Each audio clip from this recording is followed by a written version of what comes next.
be so lucky again, which was Jimmy Doolittle's autobiography. This part of your library that's embarrassing the Library of Congress, please tell me we're not going back there again. I mean, we haven't embarrassed the Library of Congress too much in about a couple weeks, and you go right back to it again. I go right back to it because my goal is eventually... They're going to be asking you for books? Yeah, absolutely. Well, keep in mind, I'm trying to get most of mine autographed. Theirs are not autographed. What percentage would you say yours are autographed? Ooh, probably about 15% right now. Really? Yeah. All right. I was about to go higher. The way you're talking, I was thinking, probably you a little more than that. But either way, that's cool. Might be. It's a good question. I'll have to think about that. We're going to put that on your homework assignment for next week's show. We want to know a ballpark about how many you got autographed. So I'm right at about 100 books that are autographed to me, and then just over 100 books that are autographed. A lot of these that I've purchased, obviously. Right. Quite a few of these authors have gone to the great beyond. I have a few notable ones. I have 2 copies, actually, first editions of Tom Clancy's Hunt for Red October. Ooh, wow. Ooh, that's got to be, that's probably worth a buck or two. I have a copy of Charlie Wilson's War. I don't know if you guys are familiar with that. Signed by Charlie Wilson. We need to do a story. People don't really, we're going to have to, my wife's going to hate me on this one, but we're going to have to do a weekend, you and I maybe, where we just binge watch on Netflix, or at least stay at home and call each other like, all right, I'm watching this movie. Yeah. Because Charlie Wilson's War, that is, besides being a great movie, I mean, really a first-class movie, the story behind it, yes, I would say the majority of Americans don't have a clue of how significant and also how amazing Charlie Wilson was. It was from East Texas? Yes, East Texas boy? East Texas boy. What was the name of the town? You would ask me that, and I am not 100% Lufkin? certain. Was that it? It might have been Lufkin. I'm not sure. Well, Charlie Wilson was a Naval Academy grad. Yep. He had a fitness report written on him one time that he was written up as one of the finest officers when he was on duty, and an absolute train wreck when he was off duty. And if you watch the movie, it leads straight. Right into that. Right into it. And he had, he graduated Annapolis with the second most total demerits received. That I'll have to research that. Or at least they make mention of that in the movie. Whether it's true or not, Hollywood could have taken a few liberties on that. Hollywood take liberties? I know. Never. Shocker. Shocked me. Shocker that happened. Yeah. But great movie. It's interesting. My wife's going to shoot me because I'm going to go off on a minor tangent. We never do that on the show. Talking about Charlie Wilson's War, but talking about the movies that Tom Hanks has done. But what an incredible job he has done in bringing alive the history. Oh. Because history, let's face it, unless you're just a nerd like us, history is kind of boring. Yeah. But Tom Hanks has done a magnificent job, and Steven Spielberg, you think about some of the movies they've done, but they have brought these stories that are so critical to our history alive. Schindler's List, Saving Private Ryan. The entire Band of Brothers. Oh, well. I mean, Tom Hanks wasn't in it, but he produced it. He was one of the big producers behind it, so he does get credit for that. The Pacific. Greyhound. And for those, and a lot of you are not going to be familiar with the title Greyhound, it deals with, and it's one of my favorite World War II movies has always been 12 O'Clock High because it's a great study in leadership. So Greyhound drills into the pressure of command, and Tom Hanks acts in it and is absolutely brilliant. But he is a destroyer escort captain. It's his first command, and they are telling the stories of the convoys going across the Atlantic as we are resupplying England, trying to keep England afloat during World War II. This was pre-U.S.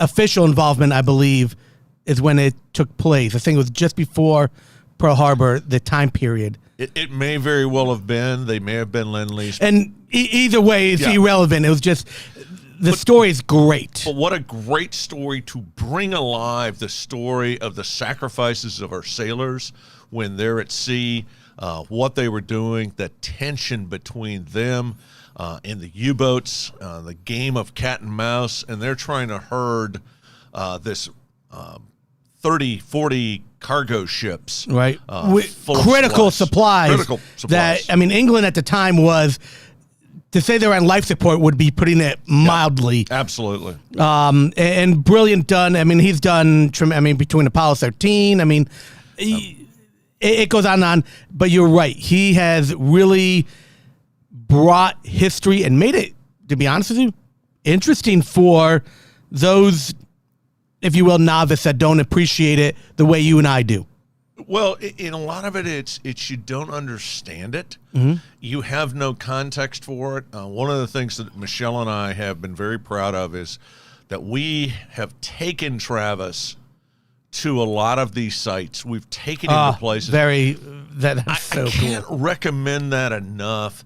You know, if you got a weekend and you don't know what to do, like here in Dallas, we're in the DFW. We're broadcasting from the DFW area.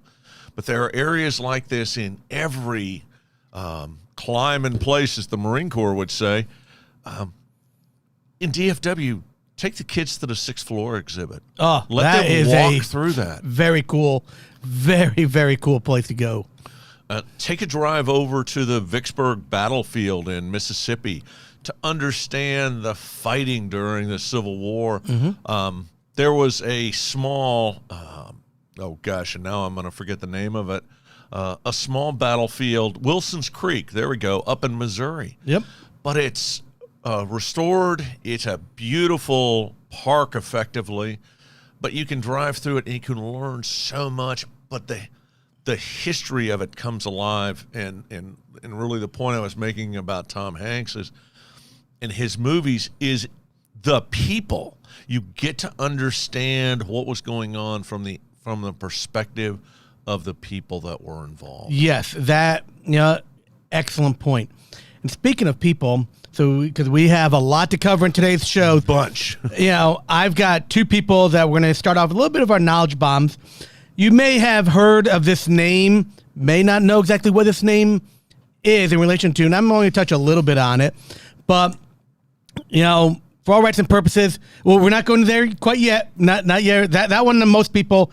The first one I'm going to talk about is Captain John Paul Jones, otherwise known as basically the father of the U.S. Navy. Yes. For all rights and purposes. On this day, or not today, yesterday, on April 23rd, 1778. All right. He gave the, famous cry, "I have not yet begun to fight." Everyone is familiar with that term. He is the man. Oddly enough, he was killed right after that.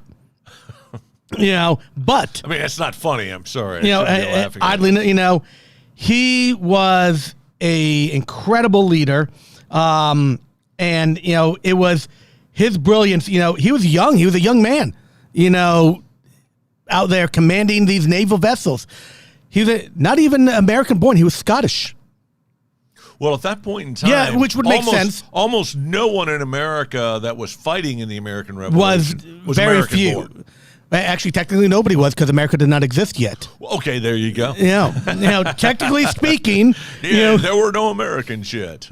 So you can say the first couple of presidents were not born in the U.S. Put this in perspective. Keep in mind that the British had by far the most powerful navy in the world. An army, arguably you could make that. I mean, they land and sea, they owned it. They really owned it, but they used the power of their navy to control the sea lanes, to blockade countries. And so what John Paul Jones did up against a group of naval ships, at least British naval ships, at least outnumbered him 2-1. Yep. And he made that statement when they hailed him to yield his colors. When he made that statement, the interesting thing was, within the next hour, not only would his ship be shot out from underneath him, but he would have seized a British ship and would continue the fight aboard the British ship. And do you know what the British ship was? The name? I do not. The Ranger. Interesting. I did not know that. Yep. There we go. So fun facts. John Paul Jones, for all of our U.S. Navy veterans and U.S. Navy fans out there, certainly that indomitable fighting spirit came from him. Upstart Americans had. You would see that later. We talked about World War II with men like Admiral Chester Nimitz from Fredericksburg, Texas. Yep. Gotta love to throw that in. Hey, you know, we're not bashful about that. No. We're Texans. We got our Texas like pride. To boast. We got a lot of Texas pride. And if you have never been to the Museum of the Pacific War in Fredericksburg, which actually the museum actually starts in his family hotel. Yep. In Fredericksburg. It's one of the best museums that I've been to. But we think about Bull Halsey. We think about Admiral Zumwalt. We think about these men that have made such an impact in the Navy. So big time shout out to the U.S. Navy. Absolutely. But now we're going to go to a big time shout out. You know, JP's going to get these pictures up in a second. The next gentleman we're going to talk to you about is, to me, the definition of American sacrifice. You know, my gosh. Here is a man. If you don't recognize his face in the picture, when you hear his name, you're going to be like, oh my God, that's him. We're talking about Pat Tillman. Now, when I talk about him, if you know anything about Pat Tillman, and more importantly, his family, they don't want credit. They don't want any extra added attention. That is kind of the roots of it. Share with us, what is it Pat that Tillman, Pat Tillman did? Was an NFL football player, played for the Arizona Cardinals, played his college ball at Arizona State. Yep. Now, keep in mind, he was not the most highly sought-after drafted player, but yet became the Pac-10, Pac-10, right? Yes. Yeah, Pac-10 Defensive Player of the Year. He was a linebacker, and he played like he was 6'3", 280 pounds, wild, crazy man, did not care about anything. But he was also 4.0 student. Wow, did not know that. Yes, him and his entire family, very well educated, very patriotic, and they felt their duty became to. And with Pat Tillman, a lot of people have seen the video with him. You know, he's got the long hair, little goatee going, and he was talking. This was right after 9/11 when I think they were interviewing the NFL. This was not a stage thing. The NFL actually did interviews with all players all over the place after 9/11. And, you know, he's talking about, like, you know, people have made sacrifices, but, you know, no one's made sacrifices like our veterans in our military. There's that wild man hairdo over there. Pat Tillman was offered a $3.6 million contract. Mm-hmm. It's a lot of money. He turned that down right after that interview to go enlist into the U.S. Army with his brother, who was a minor league baseball president, I think for the Padres, if I'm not mistaken. Yeah. They both joined the U.S. Army and had Army Ranger contracts. So he went from living the good life, which, ironically, he chose not to even live that. There are stories. Was it HBO Sports, I think, did a story about him. It was a really great documentary. He, even when he was in the NFL, he had money ranged for him. He would ride his bike every day to work. He didn't have a Ferrari or any of that. He was always a humble man. Rode his bike back and forth to practice every day, even in the NFL. Lived in a small little apartment. Gave all that up to go serve his country.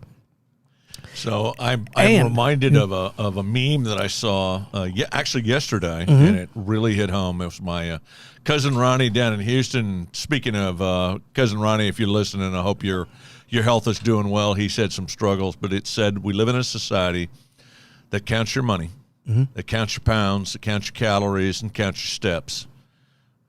Perhaps we ought to focus a little more on counting our blessings. And Pat Tillman truly embodied. He counted his blessings, and he wasn't wrapped up in the trappings of success. This is a man who, after 9/11, enlisted, who gave up this lucrative he could have had and football anything. Was clearly his passion. You can see the passion on his face in these pictures. And he gave it up. To go serve our nation. And he went off, joined the military, and he was involved in several engagements. He was part in Iraq. One of the things that he did in Iraq that, really got his mind thinking of, again, we were talking about propaganda and images. For those of y'all who may not remember the story, Pat Tillman was actually part of the team that went in there when U.S. Army Private Jessica Lynch was captured and held in a hospital in southern Iraq.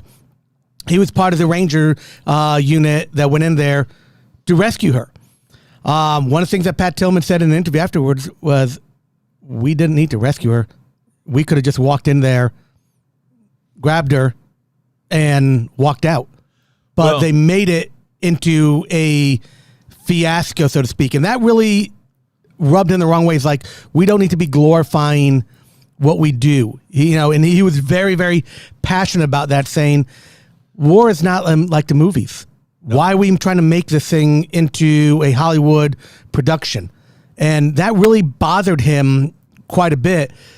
So much so that it actually was one of the main focus points of the investigation afterwards that kind of led to his death. For those of y'all who don't know, Pat Tillman... I'm not sure it led to his death. Well, it was a factor that they did talk about in the report. When Pat Tillman was killed, the first report was he was killed fighting the Taliban in Afghanistan. That was false and known to be false from the very first moment. They never did engage any hostiles. Pat Tillman, another soldier, and their interpreter were running point. For those of you who don't know, running point means they were out ahead, finding, surveying the area as their squad was traversing through a valley in Afghanistan. Many of the soldiers in his unit, and it came out in the report later, they hadn't seen any action. They were all Rangers. They were all excited. They were all, amped up, wanting to do something. Pat Tillman was out on the lead patrol. He was out there. They cleared the path. There was nothing in their way. One of the soldiers in his unit saw 3 objects, unbeknownst to him, who they were. Instead of doing the proper procedures, they opened fire and were shooting at the 3 targets.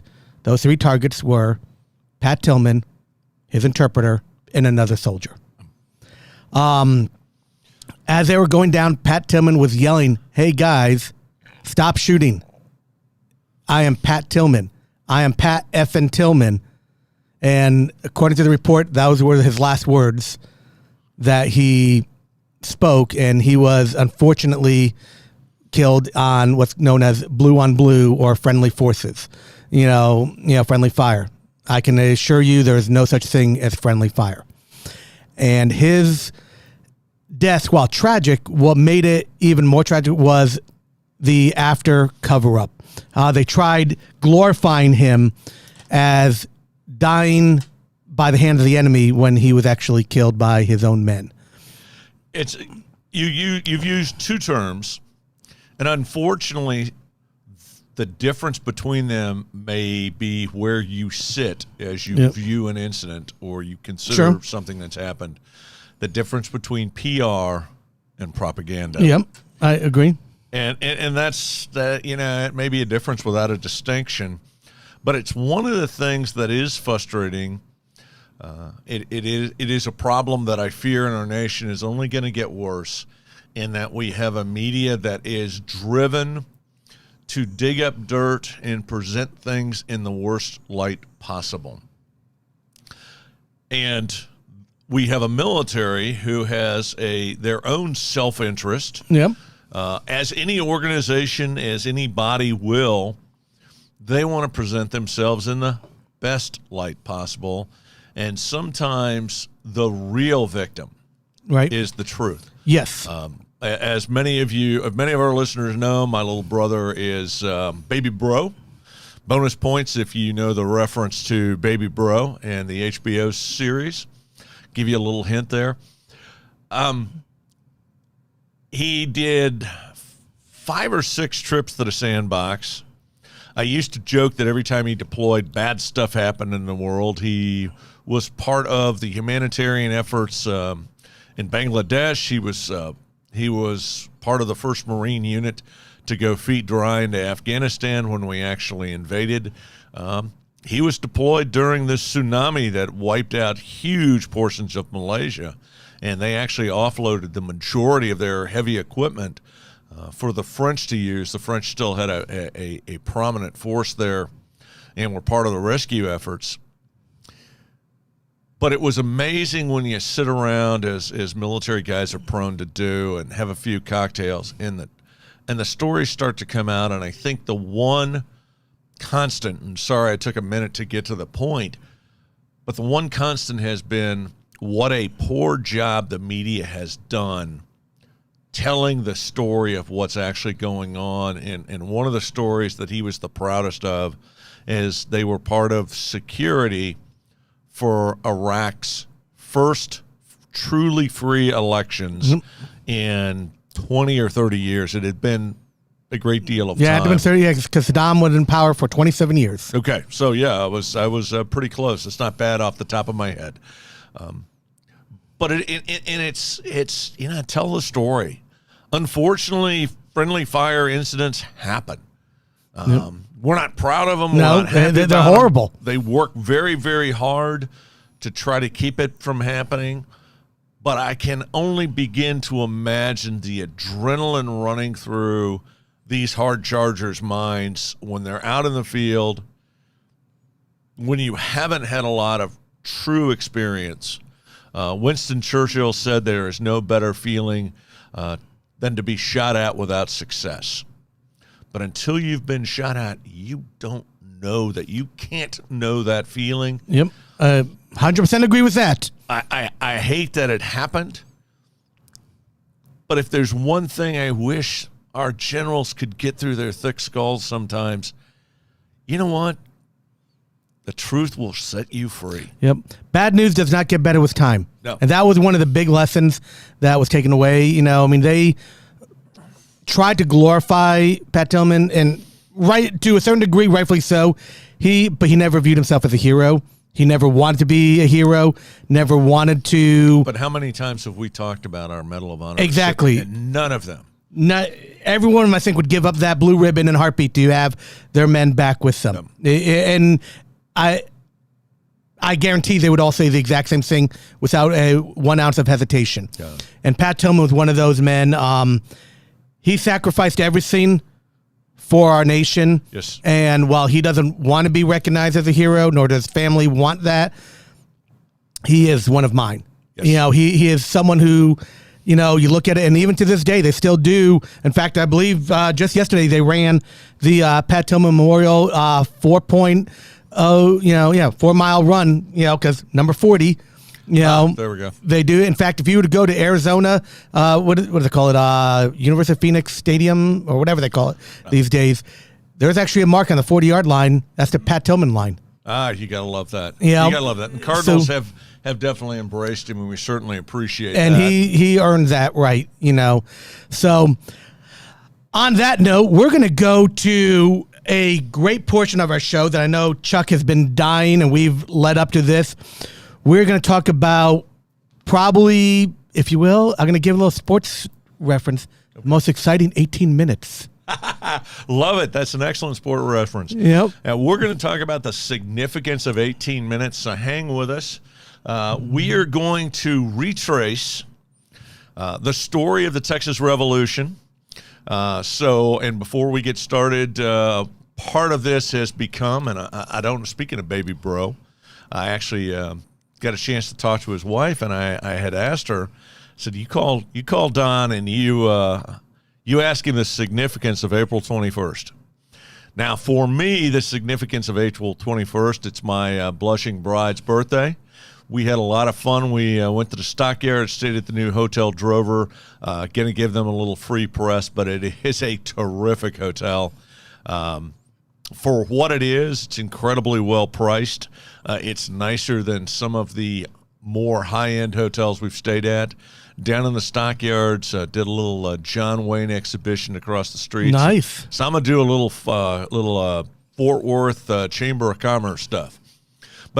But it is significant to me that a 6th and 7th generation Texan is married to a woman born on San Jacinto Day. And that's big.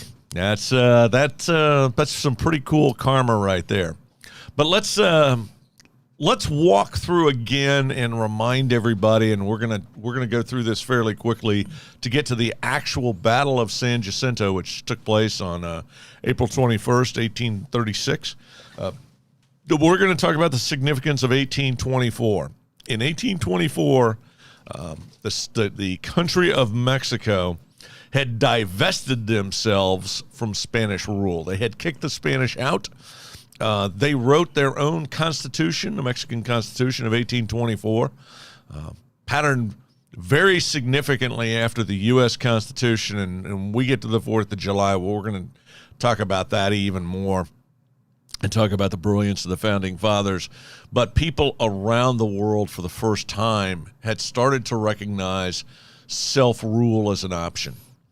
So 1824 is when the Constitution was written, and shortly thereafter, Stephen F. Austin and his father, Moses Austin, had started to work. They were impresarios, which meant that they were working on behalf of the Mexican government, and they were bringing settlers to Texas. The original 300, I am proud to say I'm a direct descendant of one of those, James J. Ross. But Texas started to be settled by citizens protected by the Mexican Constitution of 1824. Right. So along comes a political opportunist, the Saddam Hussein of his time, General Santa Anna, who had actually had some success fighting the Spanish during Mexico's fight for their own freedom. Well, that would probably be about the last of his true military success. He was largely incompetent as a general. But one of the things that he did... He sure looked good in that uniform. Oh, he was proud as a peacock. And he looked like a peacock, too. He was all fancied up. Interestingly enough, he had some very good generals that he refused to listen to, and had he listened to them, things might have gone a little bit differently. Ironically, Saddam did too. Yeah, funny how that works out. When you get your own ego involved, and you... That is the mother of all screw-ups right there. Mother of all screw-ups. So, now, this is the flag that many think flew over the Alamo during the famous battle. The Battle of the Alamo is the most famous battle of the Texas Revolution. Not the only one. Not the only one. We're going to talk about some of the others, and some of the others were actually a whole lot more significant. We'll talk about the significance of the Battle of the Alamo because it was a great tactical success for the Texicans. And so I should enunciate this or point this out. You had two groups in Texas. You had the Texicans, and those were generally the American and European settlers to the state. And you had the Tejanos, and those were the Mexican citizens who came north of the Rio Grande to settle. Keep in mind that the Spanish were the ones who actually began to explore Texas. The people of Mexico, before the Spanish arrived, could have cared less about Texas. And the big reason for that, and it is a huge reason why Mexico wanted Texas settled, was the Comanche Indians. Mm-hmm. Texas was Indian country, very much so, and the Comanches were the most brutal, the most feared. They were the strongest nation, would that be the right word? Indian nation, and also the finest warriors. They were extremely good. They may have been the finest light cavalry in the world at that point in time. And it would be technological advances under guys like Texas Rangers, like Jack Coffee Hayes and Samuel Walker. But it was the technical advantage that wound up winning the West, so to speak. Sure. Anyway, well, we'll delve into that Colt at another Peacemaker. point in time. Yeah, the Colt Peacemaker. So we'll talk about how the Texas Rangers helped bring about the Colt Peacemaker at a future date. God created man, cult made them all equal. There we go. There we go. Best marketing line ever. So the Colt Peacemaker wasn't around at this point in time, and they were still using Kentucky rifles and muskets. But what was happening is Mexico wanted Texas settled to create a physical barrier between the large Mexican cattle ranches of northern Mexico, the states of northern Mexico, and the Comanches. So that was their logic behind it. And so there had always been a little bit of unrest in a lot of the Mexican states. And this is one of the things that should be noted, is Texas was not the only Mexican state that rebelled. Nope. But Santa Anna put the other rebellions down at the point of a sword. And he was absolutely brutal. He had no problem slaughtering men, women, children. He'd wipe out entire villages if he thought you stood against him. So he went from elected president, basically took over as a military dictator and just said, hey, I'm going to make up the rules as we go along. So we're setting the stage, and it's 1835. And if John, if you'll throw up the map, we'll talk about and actually, or the next slide, because I want to talk about what got everything started on the 2nd of October, 1835, the Battle of Gonzales. And I want you to notice in the center of the screen this very, very, very small cannon. It's an insult to cannons to call this a cannon. It was basically a large shotgun.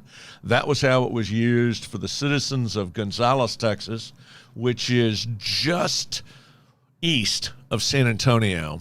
For a little geography, we're going to throw a map up in a minute that's going to talk about the path of the Texas Revolution, and that's an important part of the story. But what had happened is the Mexicans said, well, we want the cannon back. There was actually a Mexican cannon that had been given to them for their own defense. They came and wanted it back, and there were about 30 riders. Interesting enough, they were armed with spears, whereas a group of about 45 Texicans were armed with Kentucky rifles. And wonder who wins that battle. Yeah, that was a very short-lived battle, but it was the Battle of Gonzales, and the Mexicans quickly retreated. The Mexican army quickly retreated, and what we didn't know it at the time, but these were the first shots of the Texas Revolution. All right. So let's jump forward a slide here. The Come and Take It flag was actually a flag that they had made, and basically the challenge was, you want your cannon, come and take it. Now, this would give you the idea that this cannon was actually a proud, big cannon. No. You can see it is tiny. It is a large shotgun. So it's very interesting that the Texas Revolution begins its fighting over a very tiny cannon. This is not coming out quite as clear, or maybe it is. Hopefully it is, that you can see it. Our version is a little pixelated. A little pixelated here. So what had happened in January of 1836, Santa Anna put an army together. It was about 3,000 strong as he marched north. And there would also be, from down by the coast, General Urrea had another 2,000 troops that he had marching up the coastline. So obviously at this point in time, the port cities were critical. Absolutely. And the idea was to capture those and basically starve out the Texicans. Meanwhile, Santa Anna was going to engage in what you could refer to as a pincher action, that he was going to pinch the Texas Army, which at the time was probably 600-700 members strong and spread out all over. One of the places it was spread out was at the Alamo, which is in San Antonio, Texas, which is that first large battle that occurs. And Sam Houston had actually ordered the Texicans to retreat from the Alamo because he had a plan. And so what we're hoping that you can visualize with this plan is how Sam Houston used some absolutely brilliant tactics, which a lot of times the best tactics a lot of his troops didn't understand. They were ready to stand and fight, especially after the Battle of the Alamo when the Texans were basically wiped out. We can do the discussion, were they all killed in the battle or were some of them executed afterwards? I think it's one of those distinctions that's not really important. The odds that Davy Crockett died on the walls of the Alamo, who knows? And we're going to show you. And quite honestly, it's insignificant if you think about it in the big picture. Mm-hmm. He fought for Texas. He fought plain for and Texas. simple. So one of the things that happens with the Battle of the Alamo is it wound up buying Sam Houston. Sam Houston was garrisoned at Gonzales at the time. Right. And he had an army of about 400 or 500 at the time. And this is all significant. And so he is sitting under what is called now Sam Houston's oak. And it was a big oak tree. And that's in Gonzales right now? That's in Gonzales. You can actually go see. It's on private property, although I'm very proud to say that another one of my fellow longtime Texans had his kids jumped the fence and brought back some pieces of bark. They did not tear the bark off the tree. It was actually laying on the ground around the tree. So they say. So they say. So I actually have a couple pieces of bark from the Sam Houston tree. But basically what he said is that we are going to retreat. We are going to go scorched earth. And this was just as the news of the Battle of the Alamo was arriving to Sam Houston. And this would be referred to as the runaway scrape. And at first they used this term to mock Sam Houston because the Texans, boy, they were a proud bunch and they were ready to stand and fight. But Sam Houston, speaking of Andrew Jackson from earlier, had learned to fight in the Indian Wars under Andrew Jackson and had fought, believe it or not, with James J. Ross in the Battle of New Orleans. That's right. Yeah. So that was kind of where they knew each other. Sam Houston was a friend of my great-grandfather times 5. I have to ask my wife. She knows how many greats there are. But even named his youngest daughter Samantha Houston Ross. Anyway, the significance of the Alamo was it was a 13-day siege in March. But what it did is it allowed Sam Houston time to regroup, but it also began to bleed, if you will, Santa Anna's army. And Santa Anna was now, as you can see, a long way from Mexico and its supply lines. Absolutely. And Sam Houston's thought is why don't I drag this out? And so they began a scorched earth policy. And let's go ahead and throw up the next couple of slides. We're going to talk about the Battle of the Alamo real quick. There we go. So I love this picture because it really depicts what it looks like. These are the outer walls, and at the very top is where you can see the Alamo Mission and what is called the Long Barracks. Those two buildings still exist, although they didn't look then like we think of them looking now. The dome on the top of the Alamo had not been completed. It was completed after. But you had 186 men trying to defend this massive space against an army. And I said 2,000. I think it was more like 3,000. But either way, the odds were not in their favor. The odds were not in their favor. They were outnumbered more than 10 to 1. But one of the things that they did is they began to bleed Santa Anna's army. And the Texican army would, in fact, do this all the way across Texas to the Texas coast as this went on. But we'll throw up the next slide. We'll show you what the Alamo looked like then and now. That is actually what it looked like shortly after. In fact, this is actually well into the late 1800s. This picture was drawn. I believe it's a drawing. But you can see there is no dome. It had never been finished. That this is the front of the Alamo, and then we'll pop the next slide up, and it'll show you. This is what it looks like today. And this is the courtyard in front of it. So as you're looking at, to the left of the picture is the Long Barracks, and that still remains, as well as the plaza behind it. But really what was interesting is there was a huge courtyard in front of it they were trying to defend that now no longer exists as San Antonio has grown. That's all up commercial area now. All commercial stuff. All commercial stuff. So the Alamos happen. They get word of the Alamo. The Texas Army starts to retreat across the state of Texas, and while they're doing it, they go scorched earth. They are not going to give Santa Anna any supplies, any provisions to feed his army with. So another tactical thing that had happened is Texas isn't known for having huge rivers, but in the spring it rains. Exactly. I was just about to, you were reading my mind. Like, the other aspect of it is, as we were alluding to at the very beginning of the show, is Texas this time of year, historically, very wet. Yes. And all-terrain vehicles were a few years away from, being in service for Santa Ana at the time. So it was mules, it was horses on wooden spokes. So... And to get across those rivers, they relied on ferries. So one of the things the Texas Army did, within a range of about 20 miles or 10 miles, so 20 miles total on either side of their march, is they would destroy once they crossed all of the ferries. So the idea was to slow down the Mexican Army.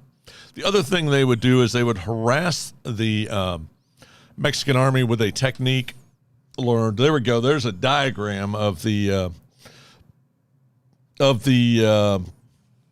Alamo grounds, and basically the long barracks and the Alamo itself, and then what is they're referred to as the cattle pens is now a plaza, and that still exists when you go down there to see it today, but you will not see the Mission Square itself.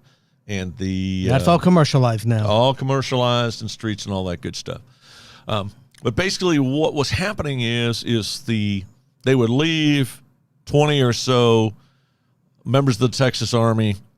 They would snipe at, as they'd learned. It was an Indian tactic.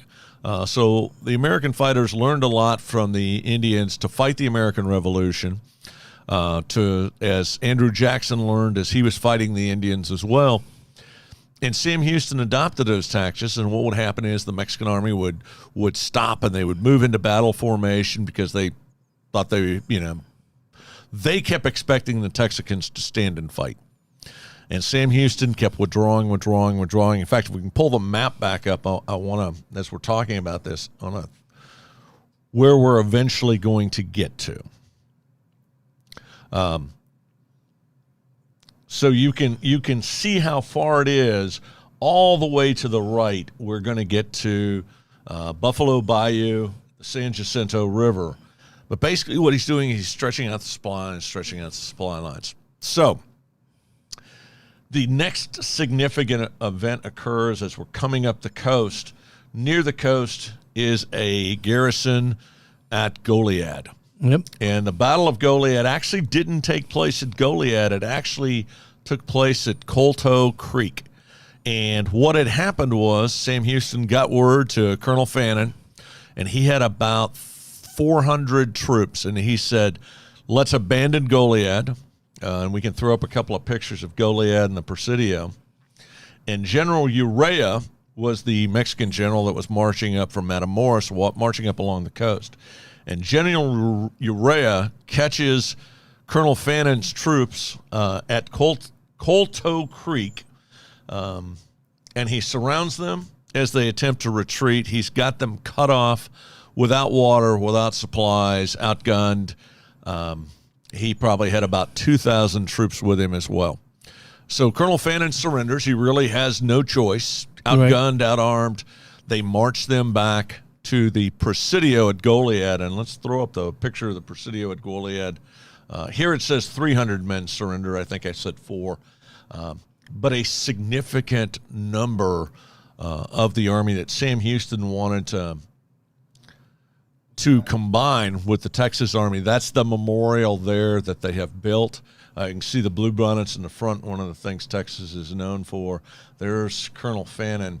And Colonel Fannin is assured by General Urrea that his men will be treated fairly, and basically the idea is that they would be turned loose once this little fracas was resolved.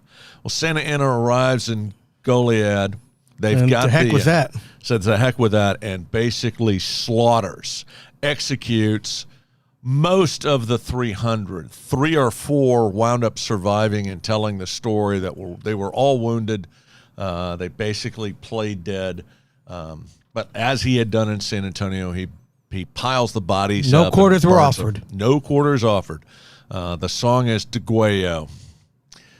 No quarters asked, no quarters given.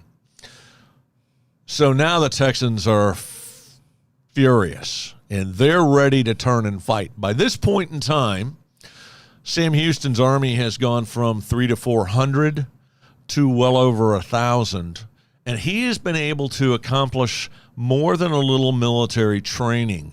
So his army is starting not only to swell in numbers, but is also starting to understand what it means to be a soldier. But the problem is, there was incredible unrest. What Sam Houston doing was not popular, especially after word of Goliad. They were already infuriated at the Alamo. And it was a real leadership challenge. We talked about leadership before and how Tom Hanks depicted it in some of his movies. To study the leadership of Sam Houston is really important and is really a great story. Let's throw up that shot of the Presidio as well. We've gone a little bit far forward. What is the Presidio? It's a fort-looking building, and we may just skip over it. And okay, I may not have put that in. I thought I had, but I didn't. Anyway, basically, it's a fort. It's a walled fort. It would have been a great place to defend, but the one thing it was missing was a well. And that was one of the reasons they didn't stand and fight there, is because they knew they'd run out of water fairly quickly. So Colonel Fannon's army his soldiers are executed. Sam Houston gets to Buffalo Bayou. And let's throw the next one up, and we'll see the map of it. And basically, they are in the trees. So they are hanging in the trees. And Santa Anna marches up, and he is to the south. He makes camp to the south, not really knowing exactly where the Texas Army was. Or, how close they were to him, He kind of made, this is where Santa Anna made some massive tactical blunders. He didn't put pickets out, which were sentries to warn of the Texans potentially coming. And they on the 20th, on April 20th, there were a lot of shooting at each other, but there wasn't a really organized fight between the two. They each knew they were close enough to fire on each other. They weren't really sure where they were. So what Sam Houston has done, and if we can go back to the other picture, he basically is going to launch an attack, and you can see the names of the different units that he had. So what had happened was they would keep people together. There was a big group. They were called the New Orleans Grays. There was 40 or 50 at least residents of New Orleans who had come over to fight. They had different groups of volunteers, and at the bottom you see Lamar's cavalry, and they become significant to this battle, and this is where Juan Seguin would lead a lot of the Tejanos on horseback. But basically what happens is that the twin sisters are set up. Right. These are 2 cannons that the Texans have. They're not very big cannons, but they're certainly bigger than the one at Gonzales. And at about 2-3 o'clock in the afternoon, a lot of the Mexicans were doing their siesta thing. Sam Houston said, "It's time." And the Texans came across this field and were literally on top of the Mexican defenses before the Mexican defenses even made the alert, and by then it was too late. And they were swarmed from the south by Juan Seguin and his cavalry. They were swarmed from the northeast, basically by the Texican armies. They were routed. And in 18 minutes, Texas truly earned its independence. That was all it took. Unfortunately, one of the things that was a bit of a negative is it took a lot of leadership from Sam Houston to get the Texans to stop killing the Mexicans because they wanted blood. Yes, they did. It was a very, very different time in the world, and this was a time that it was very much blood for blood. And it would be the next day. Now, let's throw up the next, I think it's the next picture. So it was very interesting. For all of his peacock status, Santa Anna tries to make his escape. There are the twin cannons. Now, at the time, they were mounted on traditional wooden wheels. They are now permanently placed at Buffalo Bayou, and you can see in the difference, the distance, the San Jacinto Monument. We're gonna close with a picture of that. One of my favorite pictures with the USS Texas in the foreground in front of it. But the Twin Sisters were set up.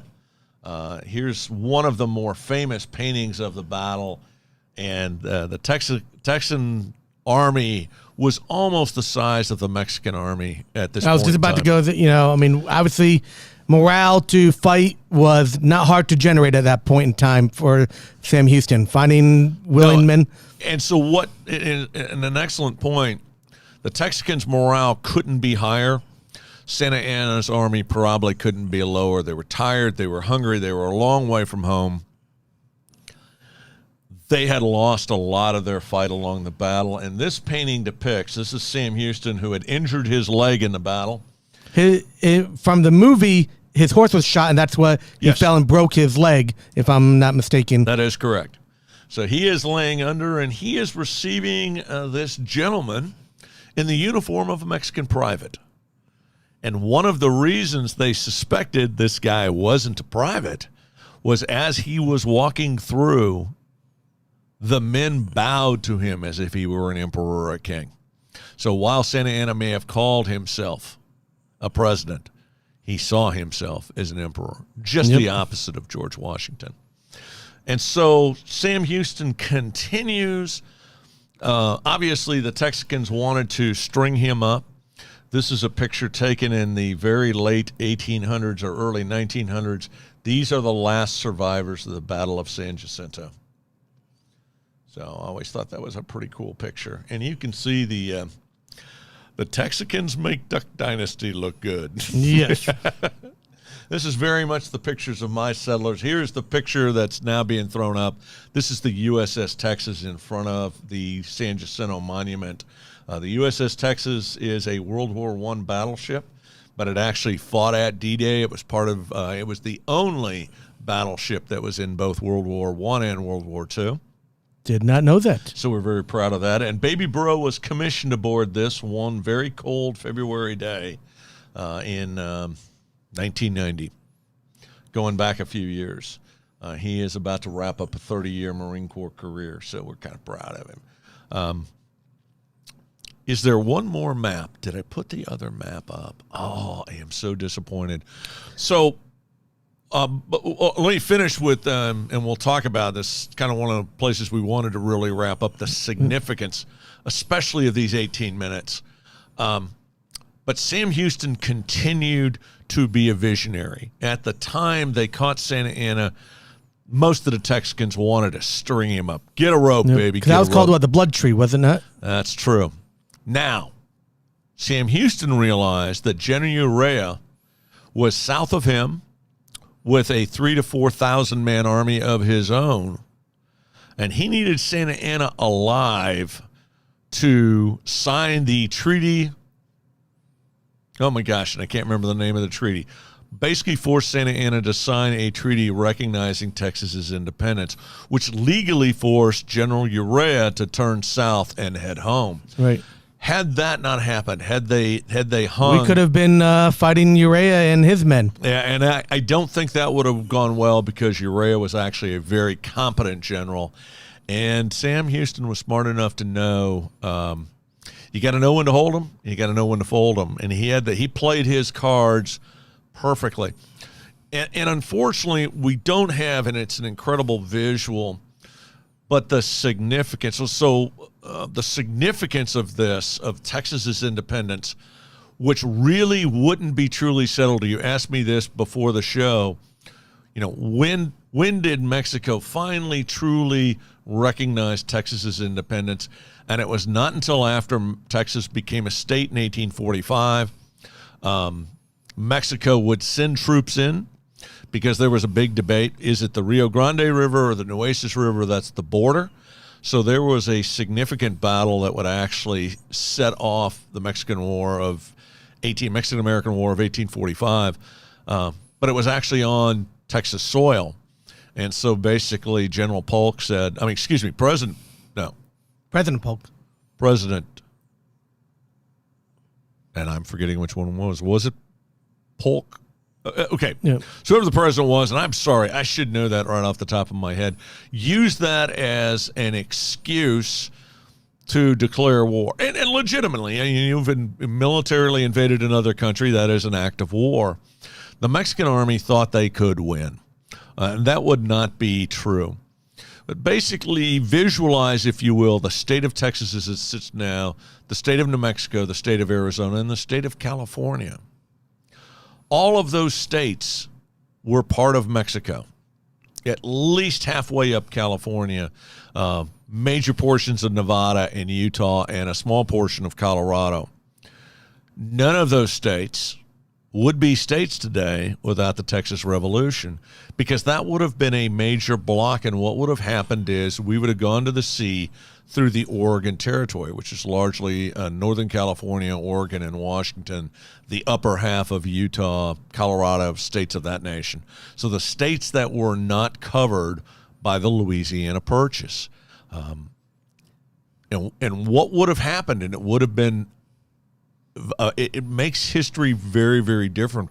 But that significance of those 18 minutes to America's westward expansion would wind up being huge. And as it was, Mexico got paid. We wound up writing them a check as part of the treaty.